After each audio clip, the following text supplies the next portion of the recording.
성경 말씀은 다니엘서 8장 19절입니다.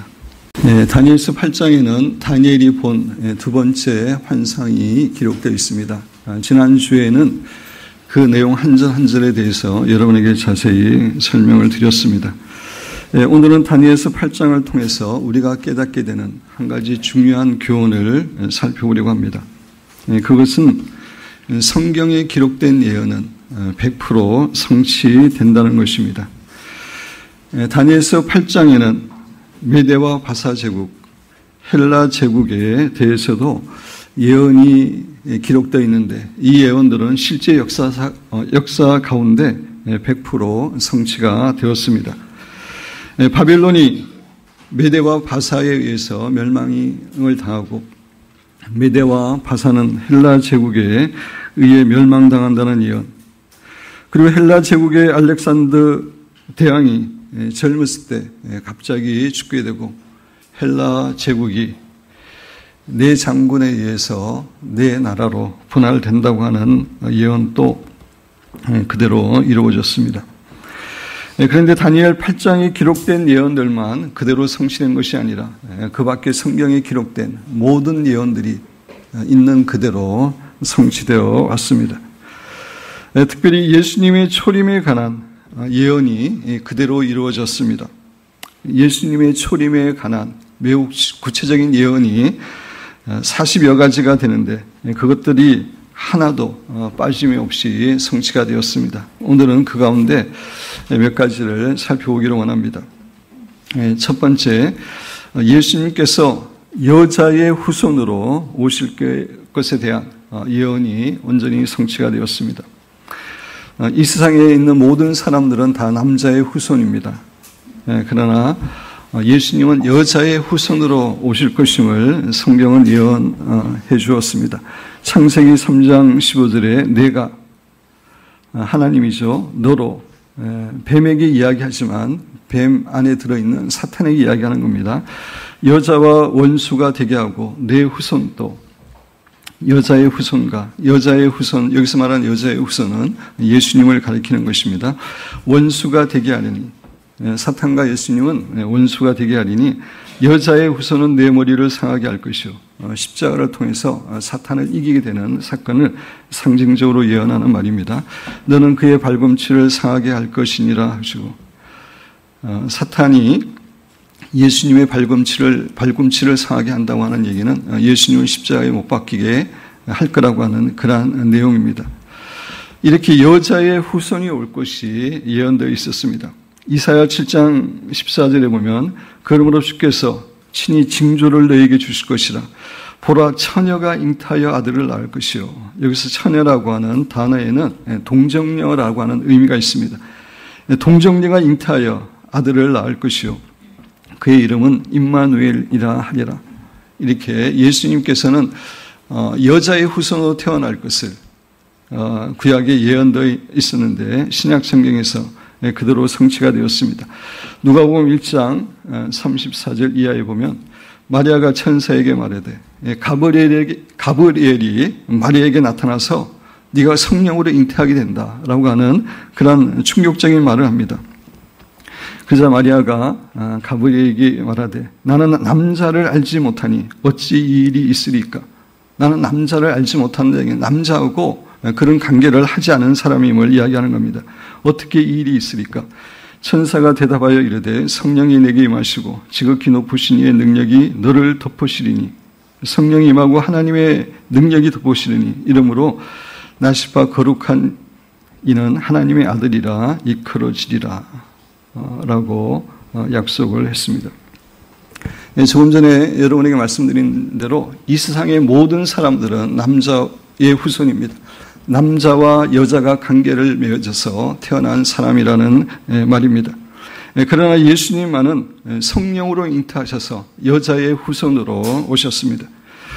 그런데 예수님께서 여자의 후손으로 오셔야만 할 이유가 있었습니다. 그것은 죄 없는 인간의 몸을 입고 오셔서 구원자가 되시기 위함이었습니다. 본래 사람의 혈액과 혈액은 정자와 난자가 합쳐질 때 혈액이 생기고 혈액형이 결정이 된다고 합니다. 그런데 그렇게 생겨난 모든 피에는 죄성이 있습니다. 아담의 후손이기 때문입니다. 그러나 예수님은 성령님으로 잉태하셨기 때문에 예수님의 피는 우리의 피와 근본적으로 다릅니다. 예수님의 피는 정결한 피입니다. 예수님이 정결한 분이셔야지만이 우리 죄인을 구원하실 수 있기 때문에 예수님은 여자의 후손으로 오신 것입니다. 여자의 후손으로 오실 거라고 하는 그 구약의 예언이 실제적으로 그대로 성취가 되었습니다. 두 번째, 예수님께서 베들레헴에서 탄생하실 것에 대한 예언도 그대로 성취가 되었습니다. 미가서 5장 2절에 베들레헴 에브라다야 너는 유다 족속 중에 작을지라도, 베들레헴은 그렇게 큰 도시가 아닙니다. 지금 또 그렇게 큰 도시는 아닙니다. 유다 족속 중에 작을지라도 이스라엘을 다스릴 자가 내게서 나올 것이라. 메시아가 베들레헴에서 태어나게 될 것임을 예언하는 말씀입니다. 그의 근본은 상고에 영혼에 있느니라. 인간에게 이런 얘기를 할 수가 없죠. 그죠? 그의 근본은 상고에 영혼에 있느니라. 영원한 메시아가 태어날 것임을 예언되어 있었는데, 누가복음 2장 1절부터 5절에 보면 실제로 예수님께서 베들레헴에서 태어나신 것을 알 수가 있습니다. 우리가 잘 알고 있는 것처럼 예수님의 부모는 갈릴리의 나사렛에서 살고 있었습니다. 그곳하고 베들레헴은 꽤 거리가 되는데 갑자기 로마의 황제가 영을 내려서 천하로 모든 사람이 다 호적하라고 이야기해서 할 수 없이 요셉은 자기의 고향인 베들레헴에 가서 호적을 하게 되었는데, 그래서 베들레헴에서 예수님이 탄생하게 되신 것입니다. 세 번째, 예수님의 사역에 대한 예언도 예언되어 있었고 그대로 성취가 되었습니다. 이사야 61장 1절에서 3절 내용은 사실 예수님에 관한 그런 내용입니다. 우리가 내용을 생각하면서 한번 같이 쭉 읽어보겠습니다. 주 여호와의 영이 내게 내리셨으니 이는 여호와께서 내게 기름을 부으사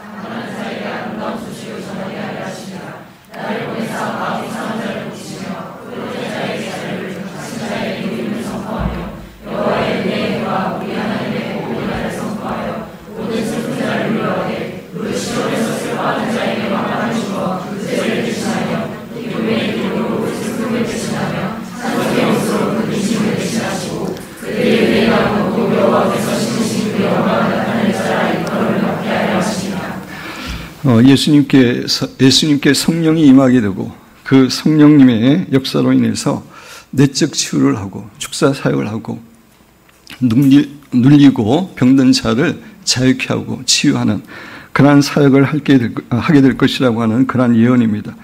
이 예언이 예수님의 사역을 통해서 그대로 이루어졌습니다. 누가복음 4장 16절 이하에 보면은 예수님께서는 한 안식일에 회당에 가서 성경을 읽으시는데 회당장이 예수님에게 이사야에 있는 말씀을 주셨습니다. 그래서 예수님께서는 이사야 가운데 이 이사야 61장 1절에서 3절까지의 말씀을 찾으셔가지고 읽으셨습니다. 그러면서 21절에 예수께서 그들에게 말씀하시되 이 글이 오늘 너희 귀에 응하였느니라 하시니, 예수님의 사역이 바로 이런 사역임을 말씀하셨고 실제적으로 예수님은 이사야 61장에 기록된 그러한 사역을 하셨던 것을 우리는 잘 알고 있습니다. 네 번째로 예수님께서 나귀를 타고 예루살렘에 입성할 것에 대한 예언도 있었고 그대로 성취되었습니다. 스가랴 9장 9절 시온에 따라 크게 기뻐할지어다 예루살렘에 따라 즐거이 부를지어다 보라 내 왕이, 메시아 예수님을 가리킵니다. 이 스가랴 9장에서의 맥락은 메시아가 내게 임하시나니 그는 공의로우시며 구원을 베푸시며 겸손하여서 나귀를 타시나니 나귀의 작은 것 곧 나귀 새끼니라. 이렇게 예수님께서 나귀 새끼를 타고 예루살렘에 입성할 것을 예언하셨는데 실제적으로 그 사건이 이루어진 것을 우리는 잘 알고 있습니다. 예수님께서 은 30에 팔리실 것에 대한 예언도 구약의 예언도 있었고 예수님은 그 말씀대로 은 30에 팔리셨습니다. 또 예수님께서 우리 죄를 위해 어린 양으로 죽으실 것에 대한 예언이 구약에 기록되어 있습니다.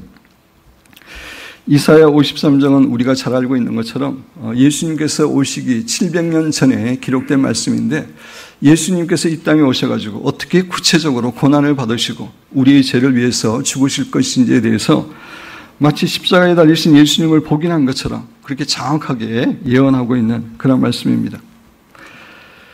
우리 이사야 53장 4절에서 6절 말씀을 한 목소리로 쭉 읽어보겠습니다.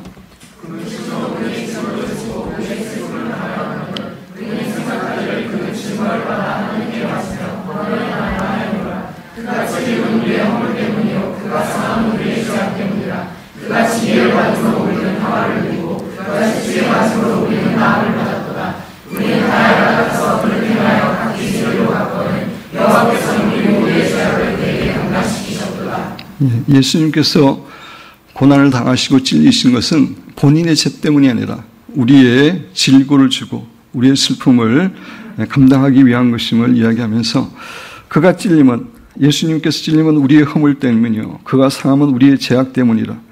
그가 징계를 받음으로 우리는 평화를 누리고 우리의 죄 문제뿐만 아니라 우리의 마음을 치유하는, 내적 치유에 대한 평화를 주시는 그 사역을 하실 것임을 이야기하고 있고, 그가 채찍에 맞음으로 우리는 나음을 받았도다.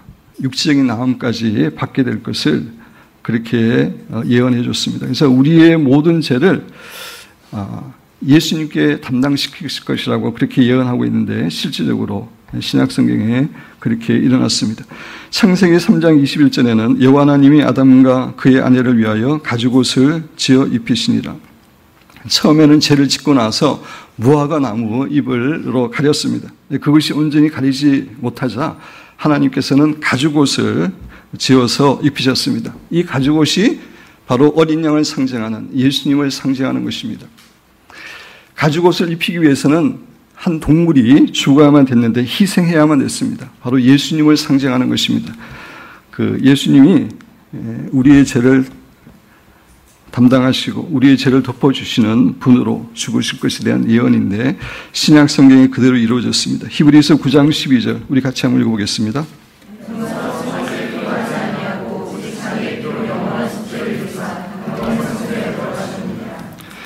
그리고 십자가에 달리신 예수님의 옷을 로마 병사가 제비를 뽑아서 그것을 나누어 가졌는데, 거기에 대한 예언도 구약 성경에 기록되어 있습니다.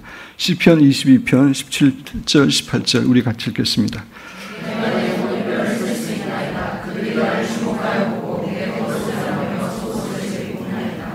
실제적으로 예수님께서 돌아가실 때 로마 병사들은 예수님의 옷을 제비에 뽑았습니다. 이것 외에도 헤롯 왕이 아기 예수님을 죽이기 위해서 베들레헴에 있는 2살 미만의 유아들을 학살하는 사건들, 또 예수님이 어렸을 때 애굽으로 피난하는 사건들, 또 가까운 사람에게 배신당할 것 등 예수님에 대한 48가지 예언이 구체적으로 예언되어 있었는데, 그 예언들은 하나도 틀림없이 100% 다 성취되었습니다. 어떤 수학자가 예수님에 대한 이 48가지 예언이 이 세상에 그냥 우연히 이루어질 확률을 계산해 봤더니 10의 157승분의 1이라고 하는 확률이 나왔다고 합니다. 1조는 0이 12개입니다. 이것은 0이 157개입니다. 과학에서는 10의 20승의 1은 0으로 계산합니다. 계산할 때 0으로 그렇게 계산한다고 합니다. 따라서 10의 150분의 1의 1은 확률적으로 있을 수 없다는 얘기입니다. 불가능한 일이 그대로 성취되었다는 것입니다. 예수님에 대한 예언을 비롯해서 구약의 예언 말씀들이 100% 성취된 것은, 이 세상에서 그대로 성취된 것은 바로 성경 말씀이 하나님의 말씀이기 때문입니다. 여러분, 교재 베드로후서 1장 20절 21절에 보면, 먼저 알 것은 성경의 모든 예언은, 성경에 기록된 예언들은 사사로이 풀 것이 아니니, 기록된 예언은 언제든지 사람의 뜻으로 낸 것이 아니요, 성경에 기록된 예언은 결코 사람에게서 나온 것이 아닙니다. 오직 성령의 감동하심을 받은 사람들이 하나님께 받아 말한 것입니다. 성경은 하나님의 감동을 내고 하나님의 말씀이기 때문에, 또 하나님은 미래의 일까지 모든 일을 다 아시는 분입니다. 그 하나님께서 주신 예언이기 때문에 성경의 예언은 100% 이루어졌고 앞으로도 100% 이루어질 것입니다. 그런데 어떤 사람들은 성경 말씀의 일부분만을 믿으려고 하는 그런 경향이 있습니다. 자신이 이성으로 믿을 수 있는 부분은 믿지만 이성으로 믿을 수 없는 부분은 믿지 아니라고 합니다. 대표적인 경우가 미국의 3대 대통령 토마스 제퍼슨입니다. 토마스 제퍼슨은 대학교 다닐 때 이성을 강조하는 계몽주의자 교수 밑에서 공부를 하게 되면서 그도 이성을 주인으로 삼는 계몽주의를 받아들이게 되었습니다. 그래서 그는 성경을 읽으면서 예수님의 훌륭한 교훈은 그대로 놔두었지만 예수님의 기적들은 다 면도칼로 잘라 오려냈습니다. 동정녀 탄생과 부활 등 모든 초자연적인 기적들을 오려냈습니다. 왜냐하면 자기의 이성으로 그것이 이해되지 않았기 때문입니다. 토마스 제퍼슨뿐만 아니라 오늘날 많은 자유주의적인 신학자들도 자신의 이성을 가지고 성경을 분석하고 비판하기 때문에 그들도 기사와 이적을 제외시키려고 합니다. 그러나 이렇게 자신의 이성을 통해서 성경 말씀을 과시한다는 것은 너무나 어리석은 태도입니다. 하나님은 우리의 이성과 과학을 초월하신 초자연적인 분이시기 때문입니다. 하나님이 우리의 이성과 과학의 얽매이는 거기에 속할 수밖에 없는 그런 존재라면 그 하나님은 하나님이 아니십니다. 하나님은 우리의 이성과 과학을 초월하신 더 크신 초자연적인 분입니다. 그 하나님께서 주신 성경도 우리의 이성과 과학을 초월하는 하나님의 말씀입니다. 여러분, 우리의 이성만으로는 우리가 어떻게 미래의 일을 알 수 있겠습니까? 그러나 하나님은 우리의 이성을 초월하시는 분이시기 때문에 미래의 일까지 다 알고 계십니다. 본래 이렇게 성경은 우리의 이성을, 과학을 초월하는 하나님의 말씀입니다. 디모데후서 3장 16절 앞부분에 보면 모든 성경은 하나님의 감동으로 된 것으로 모든 성경은 하나님의 감동으로 됐다. 인간이 기록한 것이 아닌 하나님의 감동으로 됐다고 이야기하고 있습니다. 따라서 우리는 성경 말씀을 100% 하나님의 말씀으로 믿든지 아니면 성경 말씀을 거짓말로 다 거부하든지 둘 중에 하나를 선택해야지 성경의 일부분은 받아들이고 성경의 일부분은 받아들이지 않는 것은 논리적으로 맞지 않습니다. 성경이 하나님의 말씀이라고 이야기하고 있기 때문에 이 가운데 일부분만 선택하는 것 논리적으로 맞지 않습니다. 성경이 증거하는 예수님도 마찬가지입니다. 예수님을 하나님의 아들로 믿든지 아니면 예수님을 거짓말장애로 사기꾼으로 믿든지 양자택일을 해야지 예수님은 하나님의 아들이 아니지만 그분은 4대 성인 가운데 한 분이야 이렇게 믿는 일은 있을 수 없습니다. 왜 그렇습니까? 예수님은 자신이 하나님의 아들임을 반복해서 말씀하셨기 때문입니다. 따라서 예수님은 하나님의 아들이든지 아니면 예수님은 거짓말장이고 사기꾼입니다. 예수님은 하나님의 아들은 아니지만 예수님은 훌륭한 성인이야 이렇게 생각하는 입장은 있을 수 없습니다. 제가 지금 설명하는 사실 이 논리는 사실은 유명한 C.S. 루이스가 쓴 순전한 기독교라는 책에 나오는 내용입니다. 이 책은 기독교를 믿지 않는 사람들에게 기독교가 어떤 존재이고 얼마나 기독교를 이렇게 논리적으로 이렇게 설명하는 그런 책입니다. 제가 일본에 선교사로 있을 때에 한 조그만 일본 대학교에서 기독교 개론에 대해서 일본어로 강의한 적이 있습니다. 은총이가 다니는 그 학교에 이제 대학교 조관 대학이 있었는데 그곳에서 가르쳤습니다. 그곳에는 신자와 불신자들이 같이 다니고 있었고 저희 강의에도 신자와 불신자가 들어와서 강의를 들었습니다. 제가 그때 강의할 때 이제 기독교의 기본적인 그러한 진리를 성경을 통해서 가르쳤을 뿐만 아니라 C.S. 루이스의 이 순전한 기독교라는 책도 포함해서 이렇게 가르쳤기 때문에 수업 시간에 예수님은 하나님의 아들이든지 아니면 그분은 사기꾼이다. 하나님의 아들이 아니면서 하나님의 아들이 아니면서 그냥 훌륭한 선생은 될 수 없다. 이러한 내용을 이제 책을 소개하면서 설명을 했습니다.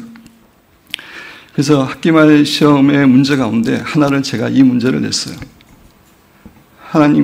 예수님께서 하나님의 아들이 아닌데도 그냥 훌륭한 선생님이 될 수 있는가 없는가 한번 논해봐라. 그렇게 이제 문제를 냈습니다. 근데 한 학생이 제가 이 강의를 할 때 그때 수업을 빠졌어요. 근데 여학생은 불신자였는데 그 일본의 불신자들은 기독교에 대한 인식이 한국 사람보다 훨씬 더 적습니다. 거의 기독교를 몰라요. 어떤 젊은이들은 예수님이 누군지도 모릅니다. 그러니까 이 강의를 이제 듣지 않았는데 문제가 이제 그 질문이 나왔으니까 나름대로 어떻게 대답할까 나름대로 생각하다가 이렇게 답을 썼는데 제가 채점하면서 그 답을 읽으면서 얼마나 어이없고 재밌어서 웃은 적이 있습니다. 이렇게 답을 썼습니다. 예수님께서는 신학과 철학에 대해서는 훌륭한 선생이 될 수 있었겠지만 예수님은 과학이나 수학이나 화학에 대해서는 결코 훌륭한 선생이 될 수 없었을 것이다 라고 하는 답을 이렇게 썼습니다. 그 순전한 기독교의 내용을 전해문화했던 학생은 자기 나름대로 문제를 해석해가지고 그렇게 답을 써놔서 한참 웃었습니다. 사랑하는 성도 여러분, 예수님은 하나님의 아들이든지 아니면 그분은 거짓말쟁이든지 사기꾼이든지 둘 중 가운데 하나이지 하나님의 아들은 아닌데 훌륭한 선생은 결코 될 수 없다는 것을 우리는 잊어서는 안 됩니다. 성경 말씀도 마찬가지입니다. 성경 말씀은 그 자체적으로 하나님의 말씀이라고 주장하고 있습니다.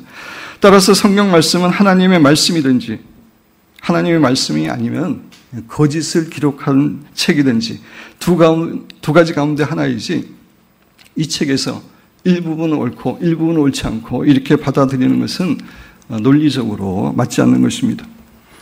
사랑하는 성도 여러분, 우리 신자는 성경의 예언이 지금까지 100% 1.1획도 틀림도 없이 100% 성취되었고 현재도 성취되고 있다는 사실을 통해서 성경 말씀은 하나님의 말씀임을 확신해야 됩니다. 저는 대학교에 다닐 때 성경 말씀을 읽고 주님을 만나게 됐습니다. 특별히 고린도후서 5장 15절 말씀을 읽으면서 주님을 영적으로 만났습니다. 제가 여러분에게 여러 번 간증했지만 그 말씀은 이렇습니다. 그가 예수님입니다. 모든 사람을 대신하여 죽으심은 예수님께서 십자가상에서 모든 인류를 위해서 사람들을 죽으신 이유가 있다는 것입니다. 죽으심은 살아있는 자들로 하여금, 살아있는 자는 우리 크리스찬들이죠. 예수님을 영접하고 영생을 얻게 된 살아있는 자들로 하여금 다시는 그들 자신을 위하여 살지 않고 다시는 그러니까 더 이상은 그들 자신을 위하여 살지 않고 오직 그들을 대신하여 죽었다가 다시 살아나신 이 우리를 위해 죽었다가 살아나시는 예수님입니다. 예수님을 위하여 살게 하려 함이라.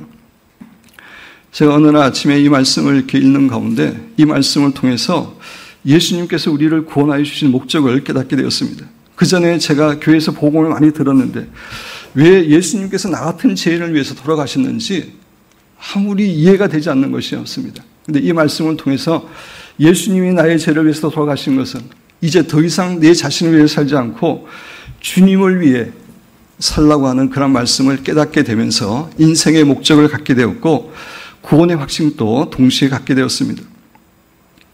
그전에는 집안이 어려워서 열심히 공부해서 출세해서 돈 버는 것이 인생의 목표였습니다. 그런데 이 말씀을 통해서 인생의 목표가 주님을 위한 삶으로 바뀌게 되었습니다. 저는 주님을 만난 이후에 한 번도 성경 말씀이 하나님의 말씀이 아니라고 하는 그런 생각을 해본 적이 없고 한결같이 성경 말씀을 하나님의 말씀으로 믿어왔습니다. 제가 성경 말씀을 읽어보니까 성경 말씀은 정말 너무나 지혜롭고 놀라운 말씀이었고 성경 말씀에 기록된 말씀을 제가 믿음으로 순종했을 때 살아계신 하나님과 살아계신 하나님의 기적과 이사를 많이 경험했기 때문입니다. 특별히 몇 년 전에 요한계시록을 설교하면서 요한계시록과 복음서와 서신서 그리고 구약의 예언서에 기록된 마지막 시대에 대한 예언, 예수님의 재림에 대한 그러한 예언들이 오늘날 너무나 정확하게 정말 문자 그대로 성취되고 있는 상황을 보면서 참으로 하나님의 말씀은 단어 하나라도 그냥 우연히 기록되지 않고 온전히 성령님의 지혜에 의해서 기록된 말씀임을 더욱더 확신하게 되었습니다. 그래서 지금은 성경에 기록된 단어 하나라도 결코 소홀히 보지 않고 그 단어를 통해서 하나님께서 주시는 교훈을 깨닫기 위해서 애쓰고 또 그 말씀에 순종하기 위해서 애쓰고 있습니다. 사랑하는 성도 여러분, 성경은 100% 하나님의 말씀입니다. 따라서 성경에 기록된 예언들이 지금까지 100% 성취된 것처럼 앞으로도 100% 성취될 것입니다. 앞으로 성취될 가장 중요한 예언은 예수 그리스도의 재림입니다. 예수님의 재림에 대해서는 다니엘서 8장뿐만 아니라 성경 말씀 많은 곳에서 예언하고 있습니다. 신약 성경은 216장으로 구성되어 있는데 신약 성경에서 예수님의 재림에 대한 언급은 318번이 나옵니다. 거의 매장에 한 번 반 정도 재림에 관한 내용이 나온다고 할 수 있습니다. 성경은 하나님의 말씀이기 때문에 성경에 단 한 번만 예언된다 할지라도 그 사실은 분명하게 이루어집니다. 그런데 재림에 대해서는 318번이나 반복해서 기록되어 있을 만큼 우리에게 너무나 분명한 사건임을 교훈해 주는 것입니다. 사랑하는 성도 여러분, 예수님의 재림은 소설이나 공상이 아닙니다. 현재 우리의 눈에 보이는 이 세계보다 더 확실하게 이루어질 영적 실체입니다. 우리는 예수님의 재림에 대한 재림을 확신하고 살아야 됩니다. 그래야지 이 세상에서의 인생을 가장 지혜롭게 살 수 있기 때문입니다. 우리 옆에 분들한테 이렇게 한번 이야기해 보도록 하겠습니다. 예수님의 재림은 실제입니다.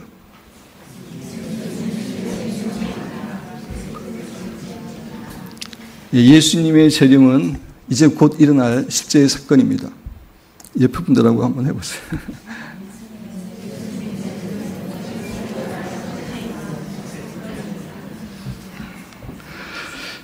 사랑하는 성도 여러분, 예수님의 재림은 우리 신자들에게 가장 축복된 소망입니다. 이제 예수님께서 이 세상에 다시 오시는데 그때 예수님은 만왕의 왕, 만주로 오십니다. 예수님께서 초림 때 이 세상에 오실 때는 구세주로 오셨습니다.